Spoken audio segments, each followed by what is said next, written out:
But now it is time for our semi-finals. VortiX goes up against HawK to find out who moves on to the grand final. A human against undead clash for the ages for a spot in the grand finals here between two players who excel at it. It's going to be Spain against Russia and VortiX against HawK. And it is once again my pleasure to be casting with you, Carson. How are you doing? I'm great. We had a long slog of an undead against Night Elf, and now we have your favorite matchup, human against undead, and we're starting on Echo Isles, and we're most likely starting with the Crypt Lordio, and I can't wait to see. I've heard time and time again that HawK has a very strong matchup against undead, typically a very difficult matchup for humans, so I'm excited to see what he brings to the table. Excited to learn a thing or two maybe as well. Yeah, he's excellent both against Death Knight and Crypt Lord, so that makes him very strong in the matchup for sure. Historically, he's done pretty well against VortiX. He's won 3 of the 4 encounters that they've had, with the last one being during the fall season. And if I remember correctly, they had some pretty crazy games, and VortiX attempted to play a 4 Crypt Gargoyle style, I think on 2 of the maps, perhaps Terranas Stand and Echo Isle, and it only worked, I think on Echo Isle it was, and failed on Terranas. But just a standard 4 Crypt Guard style, you know, you see it all the time, right? I mean, it's so hard to react to, like, if you haven't really played against it before, like if you don't see it coming. So I expect HawK to be on point with the scouting. He's going to be playing Archmage first here on Echo Isle, and the standard is usually to crypt the Mercenary Camp first to grab that Forest Troll Shadow Priest. Yeah, and I think the big question mark isn't necessarily if either player will go for an expansion. They clearly will with the Crypt Lord, and obviously on HawK's side, he needs to counter-expand if he doesn't do some serious aggression. But the real question is, in the mid-game, what sort of armies are we going to see? We've seen Tier 3 with Griffins from the human player. We've seen Necro Wagon from the undead player, as well as Gargs, like you just pointed out. There's a lot of options for both players. One player is generally the reactionary, and then one is the proactive player. So we'll have to see what armies they go through, and we'll have to see if they change it up throughout the series or go for consistently the same unit composition. Yeah, I feel like VortiX can be a little wild, you know, with this kind of like gargoyle play that we saw from him in the past. But he's also capable of playing standard. He's capable of playing Necromancers actually very, very well. I've had the misfortune of playing his Necromancers, and it's a pretty difficult experience to recover from. He plays them very, very strongly. But HawK usually, oh my god, what is going on with this Mercenary Camp here? He's taking so much damage already. One of those footmen already low on hit points. The small green camp was pulled into that area. It's quite bad here what just happened, because he lost some super important hit points on a lot of his units. But yeah, I was going to say HawK, the standard for very strong players against Crypt Lord like HawK and Blade usually will be to go double Sanctum and double Workshop, and then just get a couple priests, go into Breakers. They're really like the one unit you want to have against a Crypt Lord, so that you can basically say there's not going to be any more beetles. You can also target fire the hero with the Breakers. They're pretty good at draining mana and doing a lot of damage. And then you get either Flying Machines or Mortars, depending on what the opponent's going for. Right. Yeah, and we're going to see VortiX immediately with the aggression after creeping his expansion. This is a really nice timing, and HawK with a little bit of sloppy creeping. It feels really bad to take that much damage on some footmen early. The militia are being called, but right now VortiX is doing some beautiful zoning. And HawK is really going to have to commit if he wants to creep this expansion. He's going to have to creep it right in front of the Crypt Lord, so the militia are just being sent back. But even if HawK still gets his expansion up, this is a huge delay already, and the Haunted Goldmine is haunting. There's a footman scouting it, but he cannot stop it, most definitely. Yeah, HawK, he needs to send like 7 or 8 militia out, and then just creep that expo with 1 million units in front of what is also a lot of units here in the form of these beetles. And Skeletus is not paying attention to his unit for a second. That Troll Berserker will be surrounded. This is the unit that gives the most experience in all of the units that are there. That's going to be Crypt Lord level 2. And VortiX can start running up immediately to get out of there. And all he has to do is wait for HawK to engage that expansion. He's going to be right behind him with Impale available and units ready to kill those peasants. That was such a nice surround. We've seen him all weekend be super on point with those surrounds, VortiX. First of all against X-Lord, and now he's going for the expansion creep, HawK. But here's the Impale, here's the Beetles. The Priest is surrounded again, the second Mercenary to get just surrounded. The Peasant's a little bit exposed. The 2 Trappers are killed, but the big cheese from the bread is still available. The Peasant's also going down. There's just so many summons here. This seems like a 100-foot army. The Impale, and probably another surround. Is he going to lock it in? No, the Archmage just escapes. HawK, nicely done there, but the creeps are still attacking. A couple of footmen, a couple of peasants, and the Water Elementals are putting in work, but is it enough to get this expansion up? VortiX mining already. Yeah, some great surrounds early on, but that Impel missing is a pretty big deal here. That could have been so much better. I think if he had Impelled the Peasants instead and targeted them, he would have killed so many of them. HawK is floating quite a bit of lumber already, so maybe that wouldn't have been the end of the world, but now he gets level 3, he gets a mana pendant from the Mercamp, and now I did a circlet to that from the expansion. What do you do if you're HawK? Like, it's really hard to pick. Do you want to attack into the expansion? I mean, that Ice Tower is always going to be super scary. He can't slow anything and have it being targeted down. And he's lost a lot of his firepower in the way of those mercenaries, and he also has to cover his expo because there is always going to be a Crypt Lord roaming around trying to get some more kills on these peasants. But yeah, like the mining advantage, the tech advantage, everything is there for VortiX to go into the rest of this game with a big advantage, in my opinion. For sure, yeah, and he's rebuilding his altar to, of course, get that Death Knight. He unsummons it early to have enough economy to get that expansion as early as possible. A Footman is going to scout everything for HawK, and it's very important to see the tech. We know the Graveyard's coming up. We know that another shop apparently is coming up as well. VortiX, but what is the tier 2 tech going to be? The expansion. Oh, this could be really bad. There's ghouls coming in. There's a level 2 Crippler, and the Archmage is so out of position. Those water elementals are crucial, and there's plenty of mana for them with that Pendant of Energy, but the tower could get cancelled. Nice impale on all the footmen and the peasants, and the tower is going to be cancelled. This town hall still not finished. 6.5 minutes. Here's the water elemental, but is it too little too late? All of these peasants could go down, Todd. Yeah, level 3 right around the corner for the Crypt Lord as well. There's going to be some extra mana, maybe for a set of Beetles level 2 here, as more peasants are going to be falling before the town hall finishes, perhaps. That would be really bad. Not to say the word I always say disaster, but it does finish just on time here as HawK shows back up with the Troll Priest. Will be killing another ghoul. The Troll Priest is probably going to go down to those Beetles here. That could have been an absolute disaster, but it actually got up like last second. I think that was literally 1-2 seconds before that last peasant goes down, and then it's even another full minute delay probably on that expo. Tier 2 is almost finished now for VortiX, whereas HawK didn't even start his own tech just yet. He has quite a bit of lumber, but he has no gold because it took forever to get that expansion up. I think he has so much lumber just because the peasants that wanted to build that expansion for so long had to just wait at home to be able to actually get it crept out. But HawK is going to get close to level 4 Archmage, and that's pretty good against Crypt Lord. It's not normally good when there's a massive destroyers in the standard sort of game we'll see. But against Crypt Lord, you don't typically see too many, so the water elementals get a lot of value.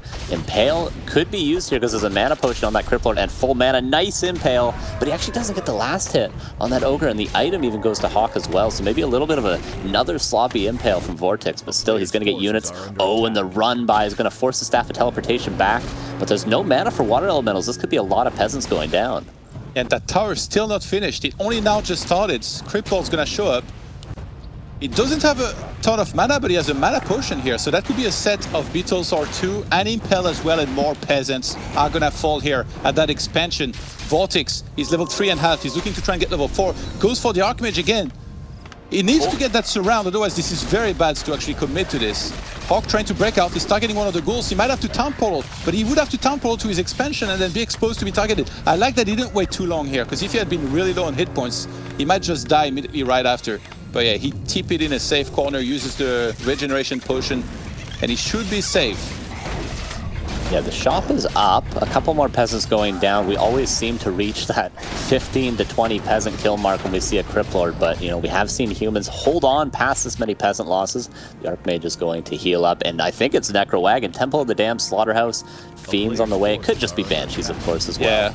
But, you know, couple of options, and HawK is going to have to scout to see what there is. A decent amount of footmen, but look at the tier 2 tech. It's not even close to being done. Another 30-40 seconds until that's finished, and the Black Citadel is going to pop. The Death Knight's already here. Yeah, VortiX can take complete map control. Like, as soon as that age gets out, he's going to have Orb as well. Usually 1 temple means Banshee, 2 temples means Necromancers. And if the Undead goes Fiend more often than not, yeah, it's just going to be to add some Banshees as well to that for anti-magic. But yeah, the tech advantage is tremendous here for VortiX. 44 supply to 32. He's already got +1 attack as well. Starts the first statue. And yeah, soon... Oh, wait, where is he starting masonry? A player's forces are under attack. Well, you know, it's got to keep that tower that hasn't gotten up yet alive, apparently. But yeah, 1 attack upgrade already for VortiX. There's the Banshees, as you pointed out. Burrow on the way. This army is going to be terrifying in no time. I'm wondering if VortiX is going to break upkeep right away, as we've seen him do in the past, and go for a big timing, because HawK is not going to have a proper army for a long time. If he does get past 50, 60 supply, it's going to be in just rifles, maybe Priest, a couple of breakers, like you pointed out, but it's not going to be any tier 3 army. It's not going to be a staff. It's not going to be tri-hero. So there could be a situation in which VortiX just pushes the expansion and wins with tier 3. Yeah, this might actually be really smart. Like in this kind of game, usually if you're this far behind, Undead just gets their tier 3 online, they get 60, 70 supply, they attack, and then you're dead. And I always felt like you need units. You need to try and somehow hold on and then get the win this way. But now we see like the tier 3 is already there for the Undeads. HawK only started his a second ago, so maybe he feels like his best shot is to stay in no upkeep for longer and then just spam towers to be able to hold on. Because there's only, like, it's not like VortiX could out-expand him after that, you know, there's no extra gold mine. So it could be a genius move, but yeah, it does still feel like he's quite a bit behind. Criplord gets level 4 now, so that's going to be Impel level 2 that he needs to worry about. Yeah, and both the middle camps have been taken, so, you know, if he does tower up and plays a little bit passive HawK, then, you know, the camps that could be contested will already be gone. I'm a little bit worried for the Mountain King, won't be able to creep up, and now I'm a little bit worried for the Archmage. Is there a coil? Is there follow-up damage? This might be a town portal, but there actually isn't one. This could be the Archmage dead. A nice block from the Death Knight. This is going to be a dead mage, and the coil secures the kill. What a pick-off from VortiX. That is huge to get that kill now. Yeah, HawK escapes with 1 Mountain King and 1 Footman. He has to restart the Archmage from scratch. He's going to go for an instant revive. The Undead player is right behind him. Death Knight is already level 2, so that's Unholy Aura to try and catch back up here. Luckily for him, the Criplord is slightly too far, but Criplord has boots. He's trying to catch up. He's running so fast. Neither human heroes have boots. The Archmage is going to be targeted again. He's going for the glove. VortiX gets the block, but the Stormbolts actually prevented the Death Knight from staying on the other side of the Archmage, so he does barely get out. That was stressful. If that Archmage died, he might have just tapped out instantly, but now there's 3 towers for him to try and hold on and stay alive longer. 66 supply, though, for VortiX. Nova, Coil, Impale. Oh my god, it's a dieback. Is the potion going to go off? It does go off. Is it going to get to the back? The priests are trying to heal. The couple of towers are putting in work, but they don't really do enough against this many units. The peasants in the front just kind of blocking, but I don't know if they're going to be able to do enough. They're definitely not doing work right now. They're not mining anything. The Archmage in the back, the Mountain King in the back, both half health. The tier 3 tech will kick in soon for HawK, but you kind of need time for that to kick in, and all the towers are going to fall to the destroyers. 68 supply. Has VortiX even lost a unit yet in this push? He definitely hasn't, and GG is called 1-0 for VortiX. Dominant. Those peasants were trying to offer themselves as a sacrifice for VortiX to show mercy in the next games, Carson. Yeah, baby. They just had no belief they could do anything at this point, and they couldn't. VortiX gets a very solid map 1 victory here after slaying quite a few peasants. Let's just say that at the expansion. Yeah, that was just quite a few kills. I think it was at least 15 until that game, if not more. You know, it could be a couple less, but at least upwards of 12, 13, 14, 15. And that's all it takes, really, on a map like Echo Isles. You can't get a Shredder. Your tech can't get on time, really. And even though the expansion creep is so easy for both players, VortiX was able to delay that expansion for at least 2-3 minutes while he was mining with a beautiful, like, early expansion into pressure across the map. So I honestly, just a very early game victory for VortiX, and he just let that snowball into this 68 supply push, and there was really nothing HawK could do, it seemed like.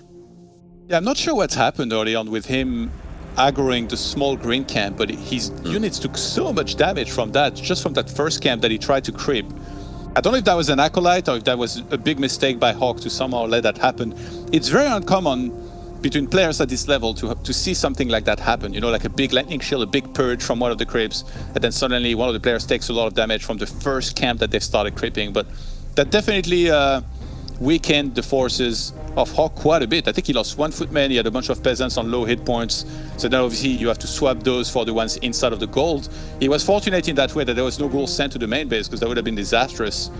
But behind this, VortiX staying very solid, not doing anything too fancy, and just playing standard. You know, there was a big question mark on what style might he play. Well, just beans, add some benches, get some statues, and play very, very standard style. Yeah, I like that from VortiX. Just pump out units, get the Fiends, nothing too crazy, nothing that has to take a while to get online. The Banshees are good as soon as they come out. You obviously need anti-magic shield in the future, but really just the curse is good enough at the beginning. Fiends, Destroyers online. You don't need anything crazy. Just get your Tri-Hero and just push the expansion. But yeah, HawK with a couple sloppy creeping mistakes that you can't really let happen. And it doesn't seem like that much, just taking a bit of damage on some peasants and a footman. But really then you got to heal that footman up with the Shadow Priest. You can't dispel any of the beetles. They get a couple more peasant kills. Your expansion's delayed because of the peasant kills. And again, it all snowballs. It's all like 30-40 seconds lost here, 30-40 seconds lost there, and before you know it, you're down by 30 supply. And yeah, it can be really rough. The surround on the first Troll Berserker was very surprising because, like, you're supposed to run if you see the undead coming for a surround on anything. And then, yes, he can impale and surround you, but then that's 100 mana that he spends towards that he won't have further. So, all right, we're going to be jumping into map number 2 here in a second. HawK needs to stay composed here, needs to play his best. He's going to need no less than that to try and defeat the Spanish legends, a Blizzard game specialist, if you will. Excellent in Warcraft 3, StarCraft 2, and Heroes of the Storm as well. Oh, really? I didn't know he played that. He was pro. Really? He was on the best European team for a bit with his brother. Oh, I had no idea about that. That's pretty cool. I'll have to look into that. I'll have to read his Wikipedia later. But for now, pairing a stand. Will it be a Mountain King? We were talking about this a lot yesterday. Really a wishy-washy style because the items are so crucial for that Mountain King. We've seen Archmage, of course, be more common nowadays, but a couple of options at least for HawK. What's he going to go with? Yeah, Mountain King is usually his weapon of choice here on Ternas, and I'm not surprised that this is what he goes for. Usually this is one of his best maps, even against Crypt Lords. Again, I think the one time that they met, I believe he won that map. And like we saw him even earlier, like anytime that he gets to play Ternas stand, regardless of the matchup, give him Orc, Night Elf, Human, or Undead, I feel like his Mountain King play is one of the best out there. And he understands every important timing, you know, like he understands how good the clarities are, like how quickly you need to set up the shop, how quickly you need to grab the shredder and all of that.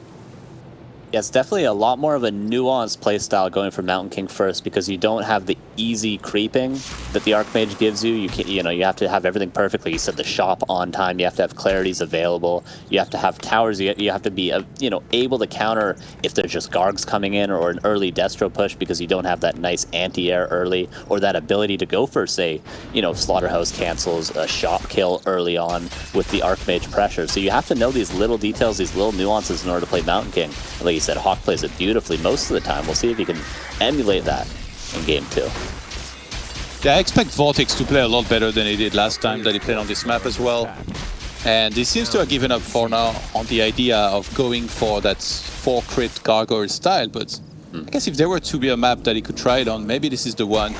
But I feel like this is the kind of strategy, it's like a pocket strategy, if you will, right? You can't do it all the time, otherwise it will be much easier for the opponents to really counter you. Much better. HawK gets a greater mana, the best item by far that you can get on that mercenary camp. I feel like the win rate of greater mana in this tournament has been really high, by the way. Like a lot of people that won games, they found this. And we've seen it a lot too, weirdly. Even just today, it feels like we've seen it at least for one player every map. Of course, 50-50 shot and a parry up to Vitality. Not really what VortiX is looking for, although against the Stormbolt, it could come in handy in the future. That gold mine going down very early yet again. But HawK is going to secure his expansion. Weirdly enough, even earlier than on Echo Isles on a map where he's creeping the mercenary camp first, but that's just because of the size of the map, and there's no potential for harass just yet for VortiX. We'll see what item HawK gets. It could be a Pennant of Energy, and that is a game-winning item if he gets that, but it is Ring of Regeneration, not bad either, honestly. Yeah, pretty good. Like you can tank a little bit extra even when creeping, and you know that you're going to be replenishing hit points quicker.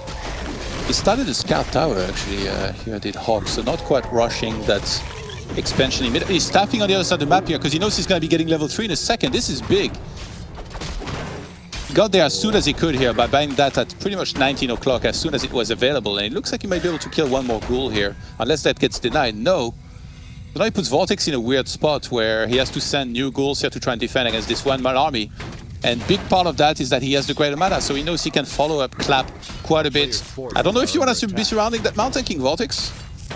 Oh, and there's a cloak as well, so HawK is always safe until dust is purchased. He misses the impale?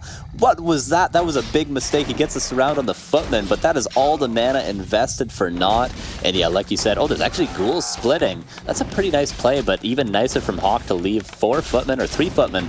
And the priest said the tower is going to be upgraded as well in no time. This is looking like a much better game too from HawK so far. Oh yeah, he's looking fantastic. Shows back up here at the merchants. I think he wanted to wait for one more clap to be truly out of mana, and then he loses the greater mana. So he's getting there, almost 87 mana right now. You don't want to be surrounding that guy, VortiX. Don't. I know it's just summons, but it's not worth it, mate. Need to pull back. Mountain King is so tanky as well with that ring. Yeah, he's really, really safe, and he's got a staff teleportation almost off cooldown, so if he really needs to get back home or get out of a surround, he can, because he knows VortiX isn't going to have very many impales, if any. He currently has 0. All right, the expansions are going up for both players. No tech yet for either player. This Crippler has to be really careful, honestly, because if this Mountain King comes out of, you know, maybe a Cloak of Shadows, something like that, Stormbolt Clap, this could be a dead Crippler really early, but nicely done by VortiX to constantly scout the position of the army, scout the position of the Mountain King with these beetles, and the Ghoul actually, little cutesy play, wakes up the labs, and that's kind of nice. Although he loses the Ghoul, putting a lot of damage on these footmen. Yeah, HawK's gonna get Shredder here. And I don't think that VortiX has a real opportunity to steal it, because I think they will be surrounded and sniped, which would be a disaster. Oh, that's going to be a cancelled staff here. Wow. He tried to staff on a low hit points beetle, and HawK able to get the easy cancel. He's going to be able to get out of there with a Shredder. Big, big win. Like you basically know from there that you have infinite lumber, which is perfect for you. Going to be able to get the item before the Crippler even gets there, I think, as well. Does not get the experience, though. That went to VortiX, so at least the Crypt Lord's keeping up nicely mana-wise. Oh, staff out, but there's no impale.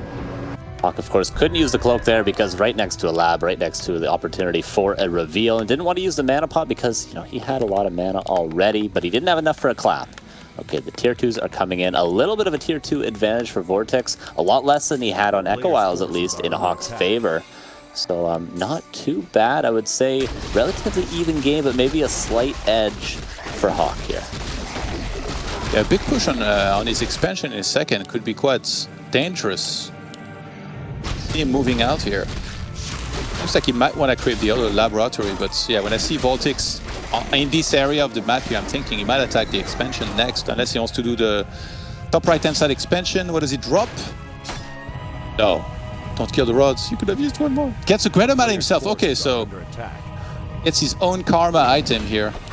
And he's going to have quite a bit of mana to work with in a second, thanks to this. But HawK has preserved his own greater mana.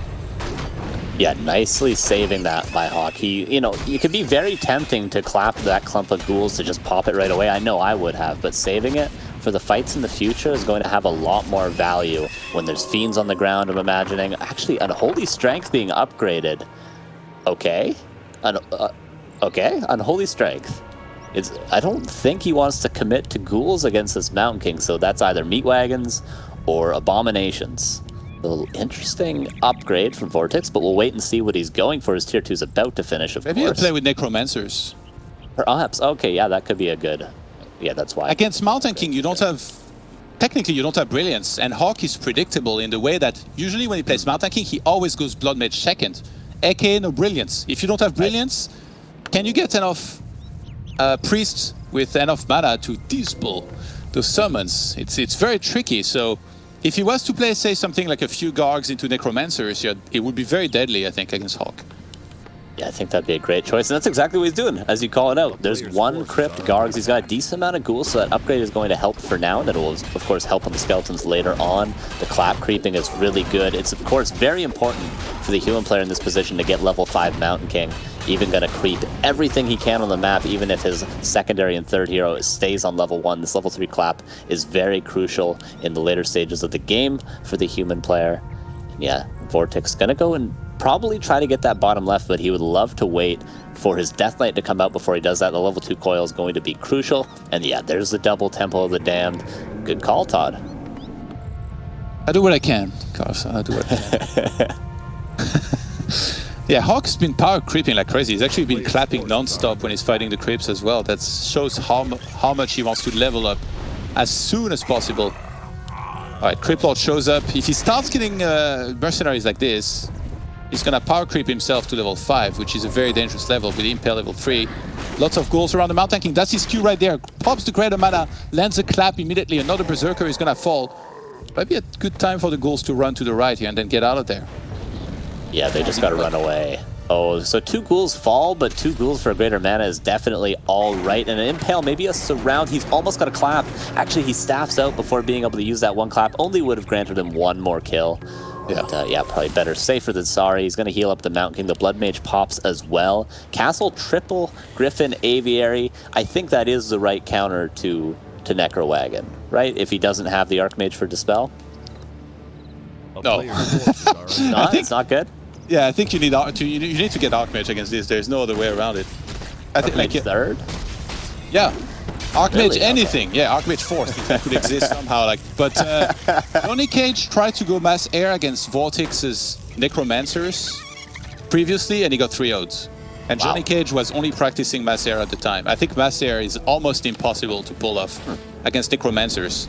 Unless you get like super far ahead somehow and then you just finish off the game. But even then, I mean, you might be giving the opponent a chance to come back. So I feel like it's very unlikely that HawK's going to be able to find success with this because Cripple is so powerful against Griffins.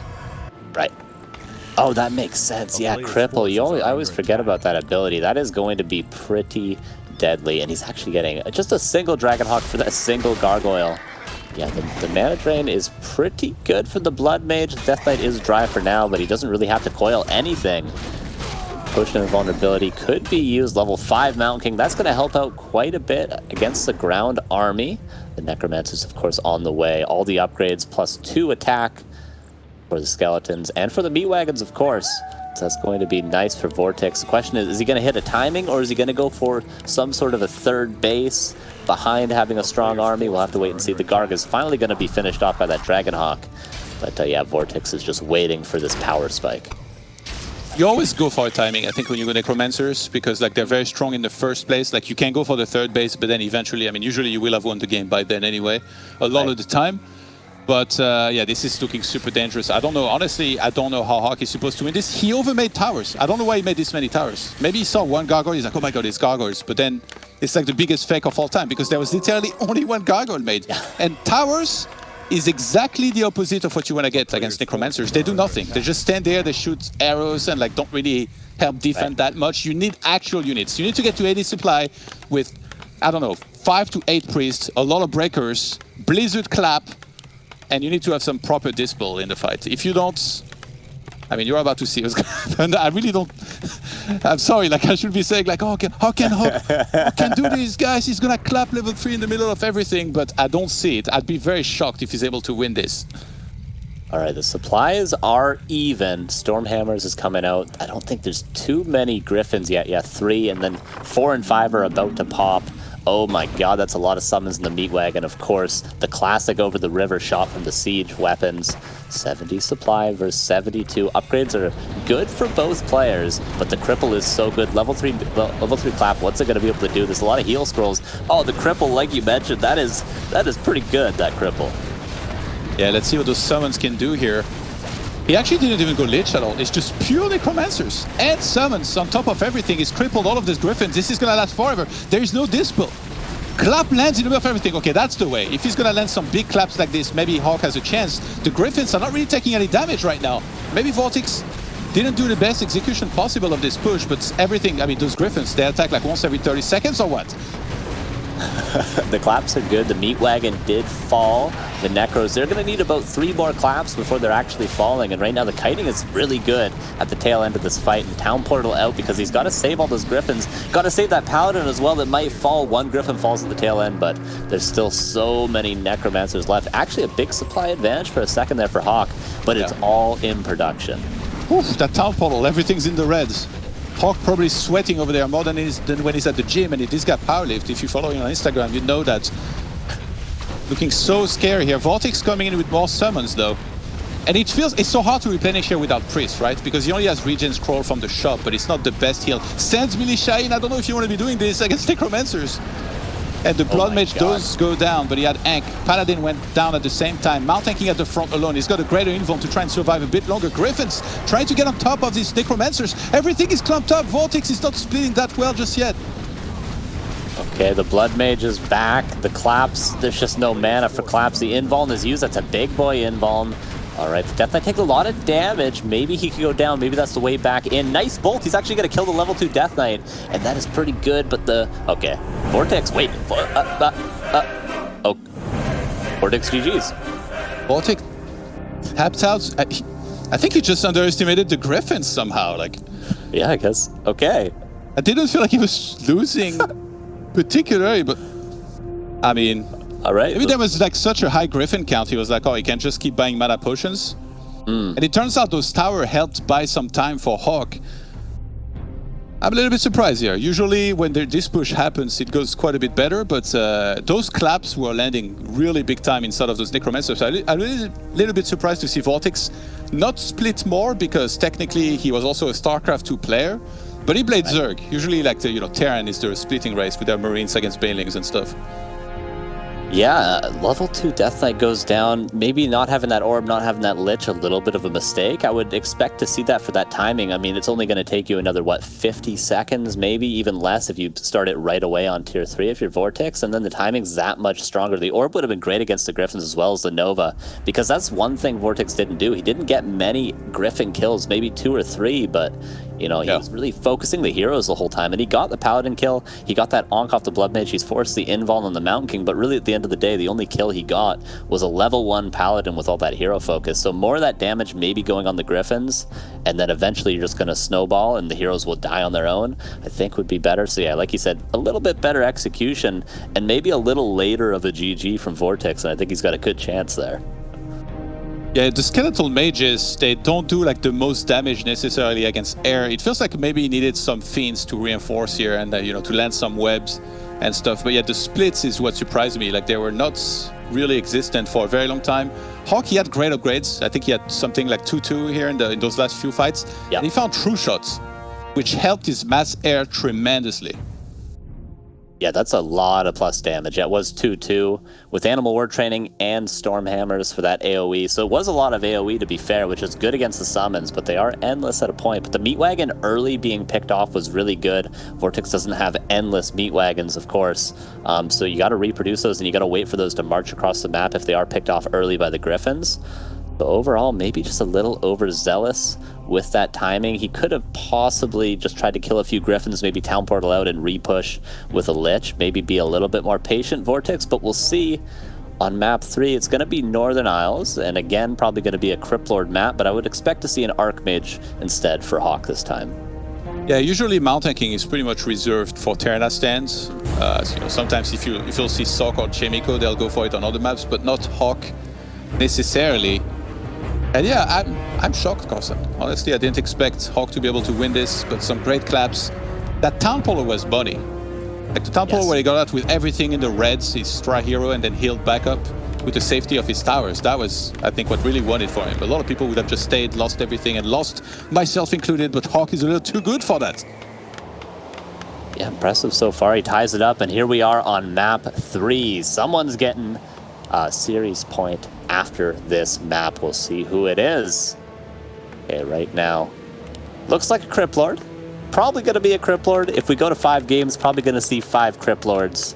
But, we already saw 2 different army compositions from VortiX, so, not one-dimensional. He just likes one hero in particular, HawK. Probably going to go with the Archmage. It is an Archmage. The question is, will he prioritize getting that expansion early, or will he prioritize getting level 3 Archmage early as well?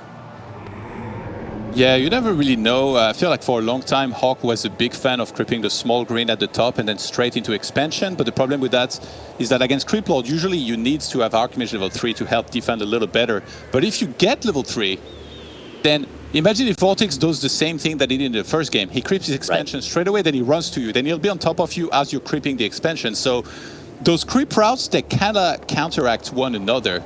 And you need to get it right somehow with... even with just the initial scout, you need to understand everything that's happening and anticipate what the opponent's going to do to try and get the upper hand in that regard. Yeah, it can be tricky, right? Because you're either rolling the dice with your creep route or you're doing something slightly suboptimal that covers all the options from your opponent. So, you know, if you're in VortiX's position and just lost the game on Terran Stand, do you really want to do something suboptimal just to be safe? We'll have to see. He pulls 3 Militia and he's going for the green, so he's being conservative with his lumber for now.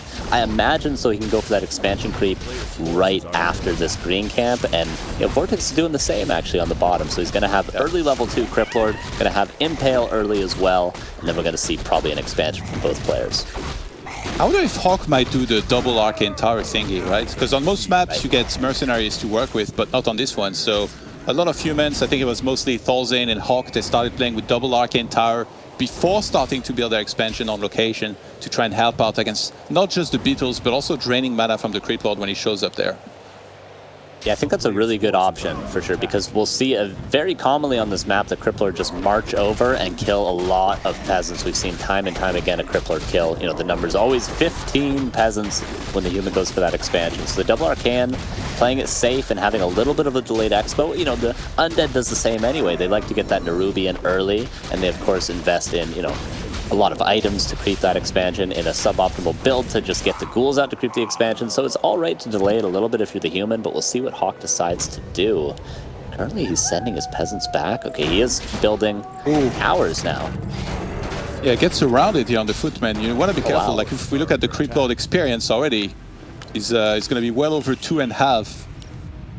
He's building the tower with just 2 peasants. I mean, he's anticipating that push here to be headed his way, basically. So that's why you don't really want to be there with peasants in peasant form, but rather you want Bruce Banner to be the HawK, aka this little militias here. They got a much better fighting capability. Ooh, so close to level 3 as the Archmage, but he would need the next green camp to get it. Ghouls coming from the left, Ghouls coming from the bottom, Crypt Lord coming in for a big Impale potentially. He loves going for these surrounds right away, but if you miss it, it is terrible because then you don't have any mana and he doesn't actually lock it in. VortiX could have used it on the peasants like he said on the first game, and now he's not going to, but maybe going to be able to get a cancel on that first Arcane Tower. Yeah, this is so bad. This is 100 mana down the drain. He's going to get the cancel on the tower. He needs to target down this peasant, but there is a lot of militia here. If VortiX ends up losing a lot of his ghouls, even if he kills like 5 peasants, this could be okay for HawK, because he could make the expand after and then even counterattack. On the other side of the map, there is no Blight. There is no Ice Tower coming up. This is a really weird game. Yeah, that's a greedy expansion. No tower. He didn't do what HawK was trying to do with that early tower. He's just going straight for the gold mine. And now the Archmage has level 3. He has level 2 water elementals. He can really pressure easily and can deal with these ghouls as well now. The question is, will he be able to get that town hall up? He's trying to again to get that tower, still playing it safely. And as long as HawK's getting some ghoul kills, draining the mana of the Crypt Lord, and he's going to get even more ghoul kills, I think it's fine that his expansion's a little bit delayed, but he just can't take too much damage economically because he wants to get that tech up as quickly as possible. VortiX is already teching himself. Yeah, this is crazy. VortiX didn't even get a single tower while the expansion was going up. He waited until the expansion was done. He's like, all right, I get these blights without spending the 50 gold I could have spent on Sacrificial Skull. That's, you know, a penny saved is a penny earned, Carson. And then he drops down double Zig at the expo. Yeah, that's really cool, actually. You don't see that too often. You see Undead players playing it, honestly, really safe. They have a very expensive expansion. A lot of the time, building even, you know, graveyards there sometimes, shops there, Necropolis is there. It's very expensive, but here, VortiX cuts all the corners and is working out thus far, but HawK is going to the shop, perhaps to get a staff, perhaps to get boots. The peasants are a little bit exposed. It is a staff, and the Archmage is going down with enough mana for a water elemental. Maybe going to be able to cancel those Ziggurats. No, they will be finished on time. So it's not really going to be much that HawK can do with the solo Archmage. Yeah, but can he be well set up defensively on the other side of the map as more ghouls show up to his expansion? HawK's forces are in the center of the map. He didn't put a footman on the left side to try and spot for this attack coming. He was dead set on going for the counterattack. Now Crypt Lord shows up back at the expansion of VortiX. He gets level 3 in the process. Those peasants are gonna fall. Oh my god, the town hall. The town hall is not finished yet. Militia's coming from the main base towards the expansion. The Rubian Tower is gonna complete at the expansion of VortiX here. He might have to get out here in a second. You don't want to be losing all these ghouls. HawK trying to block and surround. He gets a lot of kills, actually. Archmage is almost 4. Yeah, he got, I think, 2 Acolytes at the expansion of VortiX and killed 2 Ghouls in that defense, but a lot of the Peasants going down and the expansion still delayed, still only about 90%. The Water Elemental still kind of putting in work. Maybe going to get 1 more Peasant, but look at the Halls of the Dead. It's about to finish, and a second Crypt is coming in. It could be for Fiends or it could be for Gargoyles. We made 2 more, I think. But does he have... Oh, okay, so it is going to be Gargoyles. Yeah. VortiX is so versatile. He played Standard game 1, Necromancer's game 2, and it looks like Gargoyle's game 3 here. He's capable of doing anything, and because he has kept HawK so busy, HawK is not even thinking about scouting the main base right now. He could have sent something to the lab, spent 50 gold on that, but he's really going to be caught off guard by the Gargs. And if you get caught off guard by the Gargs, what happened? They attack your Expo, your main, they kill the towers, and then you've lost the game. And the tier 2 is just now started, and 1 more tower was being built, but it's probably just an arcane in the main. The footmen are going to fall, and yeah, HawK was so focused on getting his expansion up, and he doesn't even have to lumber to tower up if he wanted to, and if he did tower up, he would need about 3-4 guard towers probably in each base to deal with the massive Gargs that's coming. Crippler taking a lot of damage, actually. This could be bad. It's going to fall. It's going to be a town portal most likely. 1 more hit. What is going on? How does this Crippler get so low? Okay, it is going to get out, but it's really difficult to heal it up. Death Knight should be on the way relatively soon. Oh my god, is the Crippler going to die to a Water Elemental? He does it. What is this VortiX? You're playing on the edge. The Archmage as well gets surrounded to the north, has the town portal out. What is going on in this exchange at the expansion? I'm not sure that HawK has a shop. Does he at the Expo?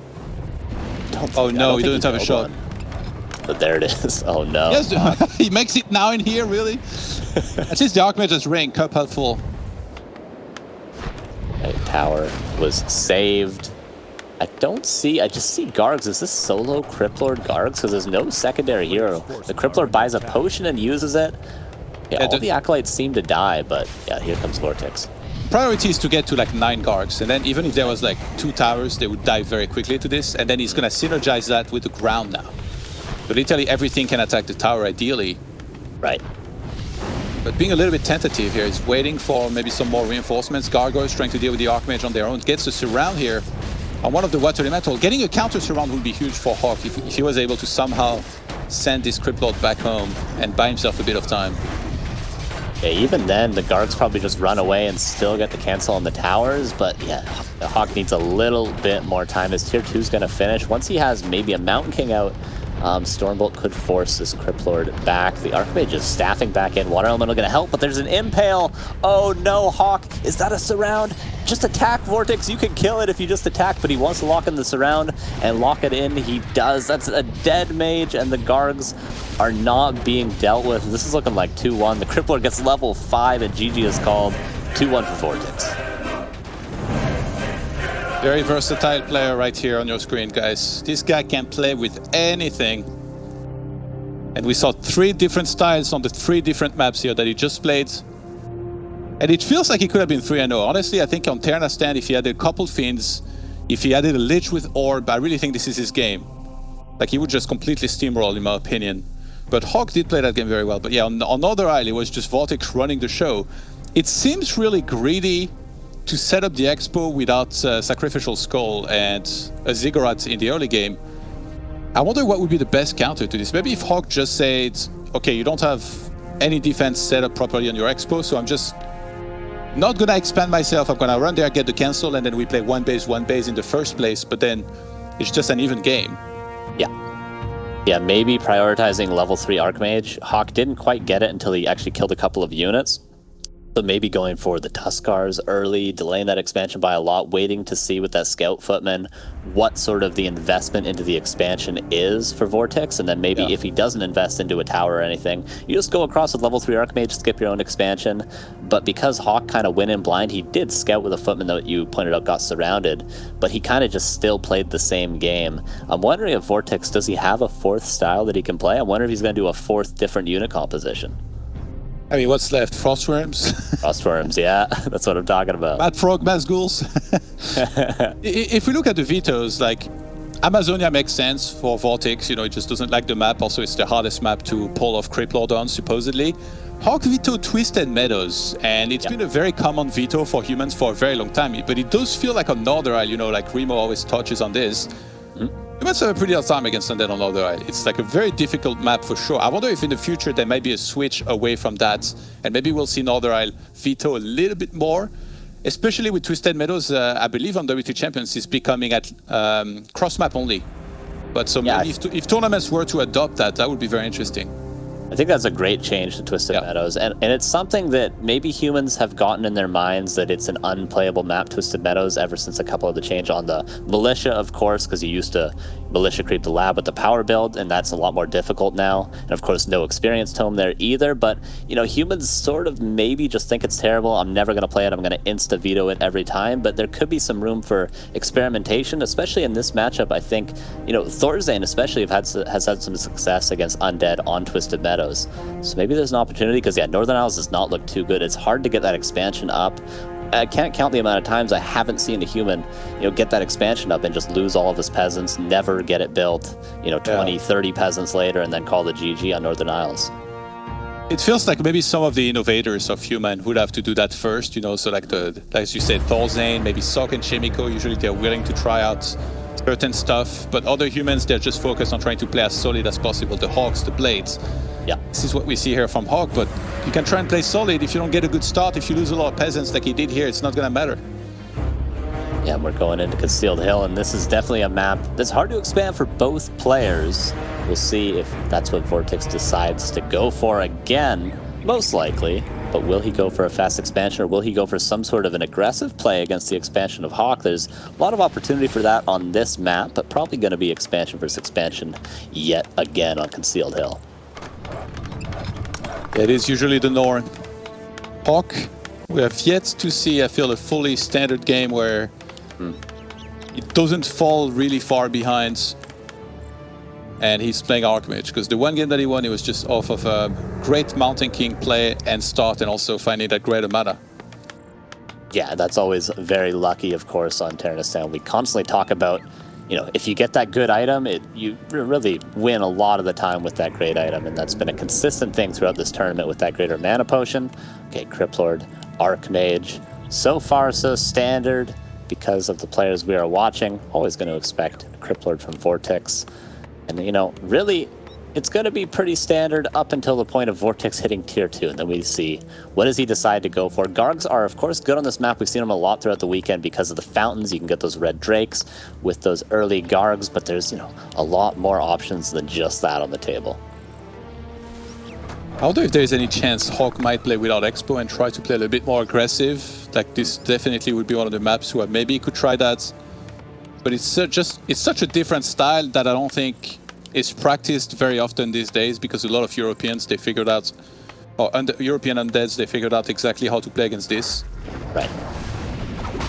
Yeah, it's not as though Cryptlord one base isn't good as well. The Impale is very good against what you typically see Rifle Caster on one base as a human, and you can still get your Tri-Hero with your Death Knight with your Lich. So it's not as though if you can't expand with the Cryptlord, it's not viable anymore. You know, probably much more viable than human one base against undead that are kind of forced to stay on a tier 2 army and then just hope they can live long enough to get up to that inner fire, you know, 3/3 rifle army.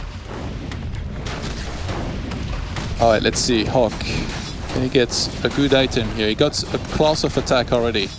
Definitely the best one out there here to grab early on in the game like this. We saw last game, VortiX was harassing a lot with ghouls at the expansion, so getting a lot of damage like this in the other game means you're going to be able to deal much better with any upcoming attack with those ghouls. And if you kill a lot of them, like I said, even though you're going to lose peasants all the time, you can still get to level 4 very quickly, and then the counter attack can be excellent if you're able to do that.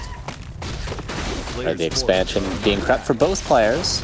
Okay, these claws are going to help out quite a bit. A ghoul is being microed back. The footmen used quite well for HawK to distract VortiX from getting this creep done so early. VortiX is playing it safe, getting a Ziggurat at that expansion. First, he will soon have enough economy to build that Haunted Goldmine as well.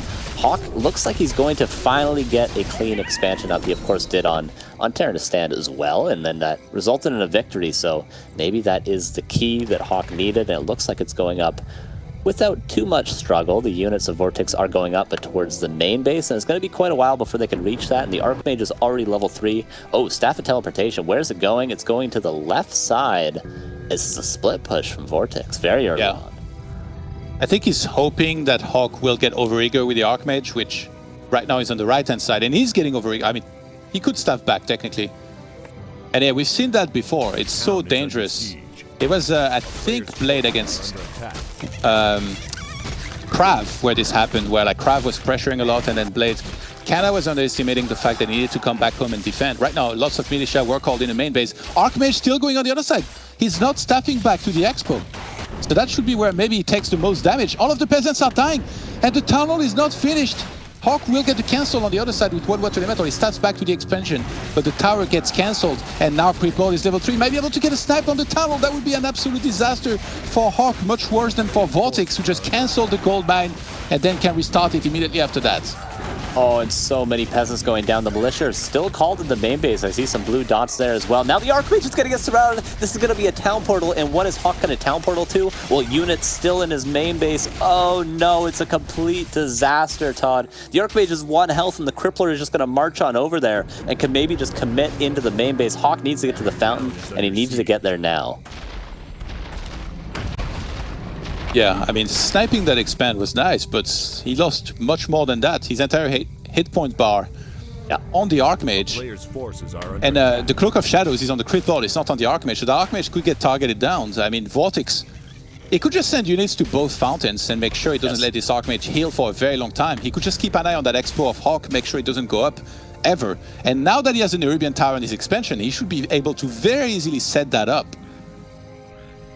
Oh yeah, it's 1 ghoul gonna fall. You talked about the importance of picking apart those ghouls if you can, so 1 is going to help, but he's gonna need a whole lot more than that. A footman potentially gonna get surrounded. Oh my god, the surrounds from VortiX. He's got some of the crispiest surrounds in all of Europe, I'd have to say. Maybe even another one. Okay, he escapes a little bit, but he's just defending his expansion. VortiX, and HawK is probably gonna be forced into attack. He is indeed.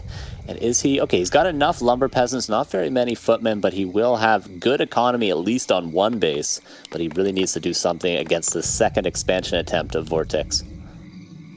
Yeah, HawK has to know that he's in a lot of trouble here. I mean, I look at his economy, it doesn't look like he has much lumber. He definitely... Oh, he goes for a blacksmith. I wasn't expecting this. A lot of the time when you play 1 base against undead here and you plan on expanding on tier 2, you'll play more with Sanctum style, but looks like he wants to play with rifles. Maybe a desperate push towards the expansion. Maybe mortars. I mean, he could still go rifle caster and then expand on tier 2, but he's just not going to have enough lumber. I don't believe he has that many peasants on lumber. Can we check? Yeah, it's 8 peasants on lumber right now, so he's got enough. But, yeah. It is the lumber mill.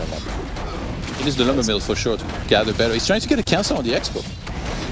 This is actually, I think he's going to get this, HawK. That's a pretty nice cancel. This is what he needs to get back into the game. Oh, it's going to finish. Is the repair there? The water elementals, the footmen are trying to put in work. I think it's actually going to go down last second. The repair is actually enough, Todd. That's unbelievable from VortiX.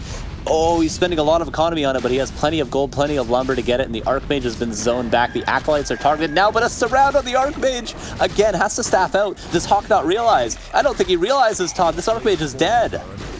I think he realizes, but the staff is on cooldown for 30 more seconds, so he couldn't get out of there. He tries to go for a ghoul, or HawK loses his Archmage. He's got 19 supply against 38. The expansion is going to start mining in a second. And where are those units going? A lot of them are going to fall here. The Arabian Tower can still target. He's trying to desperately snipe that expansion, but there is at least 3 Acolytes here ready to repair. And every time that they start repairing, they get targeted. 1 more might fall here in a second, but VortiX, Criplord, level 4.25. Archmage was instant rebought, and he has Brilliance level 2 rebuilding that mana pool, but he's not very close to getting a next water elemental here. So the expansion will survive.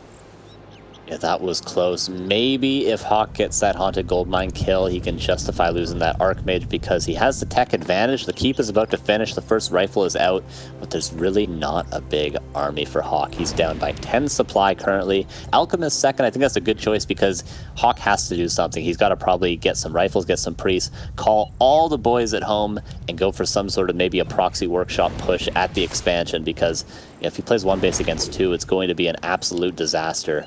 More ghouls being pulled. The Alchemist is going to want to get up to level 2 or level 3 if possible before this timing against the expansion, but it's very dire straits for HawK currently. VortiX is not even scouting the Expo, so he's certain that this is not even being attempted right now. I'm a little bit surprised. I expected at least, 1 beetle to be left over there. Rifle gets ensnared by the creeps, and VortiX is there to attack it. Worst case scenario, he has to town polo and he gets out, but I mean, he has enough ghouls and beetles to really put HawK in a lot of trouble. There is Cloak of Shadows. HawK doesn't realize, he goes for the surround on the creep lord. Archmage is gonna get surrounded in a second. There is an impale, he can't get out. If he tries to staff, he's gonna be impaled. He's trying to run out of there, but he gets fully surrounded. HawK in a world of trouble. He's saving the staff for a little bit, trying to healing spray. VortiX waiting very patiently for the Archmage to try and staff, and then he's just gonna impale him if he does, to make sure he gets the kill. There it is, he even lands it on the Alchemist. HawK is gonna tap out, and VortiX moves to the grand finals.